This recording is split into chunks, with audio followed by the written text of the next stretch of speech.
The bells you have just heard behind me are coming from the clock tower in the Royal Hospital School in Ipswich.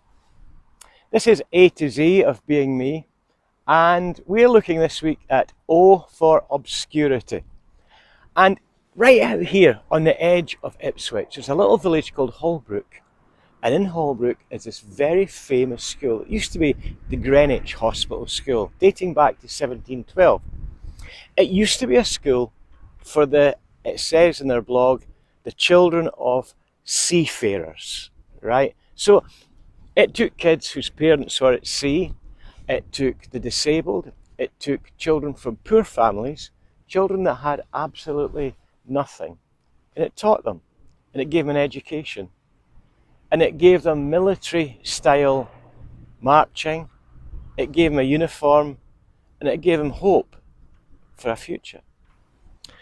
Walking in the grounds of this 200-acre school, it's amazing to think that even today the school still supports the children of retired naval officers.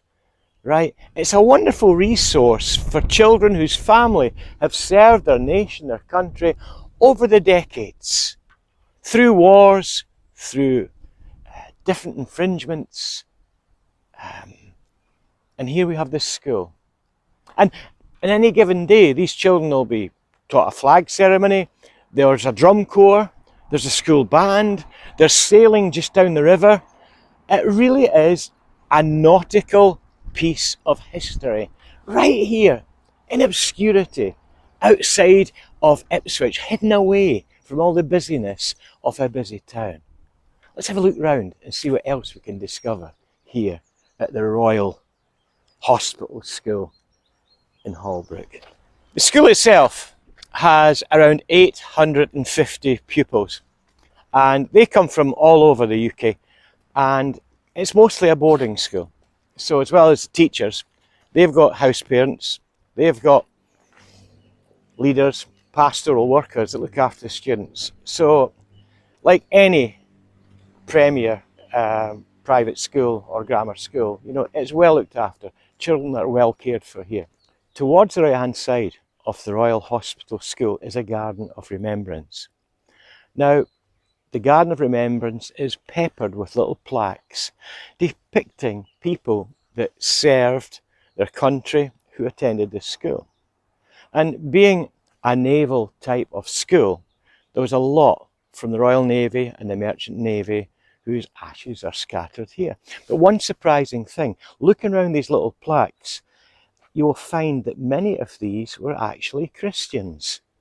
The writing on the plaques depicts scripture and faith in Jesus, which tells us that this school still has very strong Christian values. Just like the founders, they believed in Jesus Christ, the God of all gods, a God who cares for the lowly, for the poor, for the parentless, the orphans. And the traditions at the school will continue. To move forward, you must never forget your past. To move into the future, you must never forget where you've come from. And the Christian values that began this school must never be forgotten.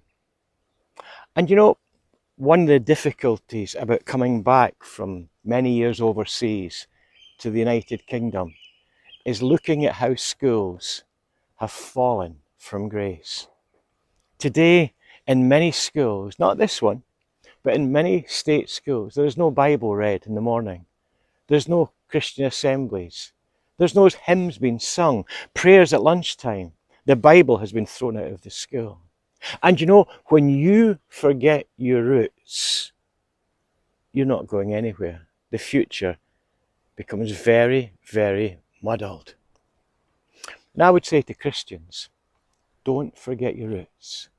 In an age where worship is amazing, we go to churches and we find sound systems and light shows and worshipping God becomes this amazing experience.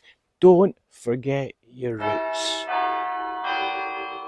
And as the bells begin to chime here at the Royal Hospital School in Holbrook, don't forget the bells of celebration that took place the moment you gave your life to Jesus.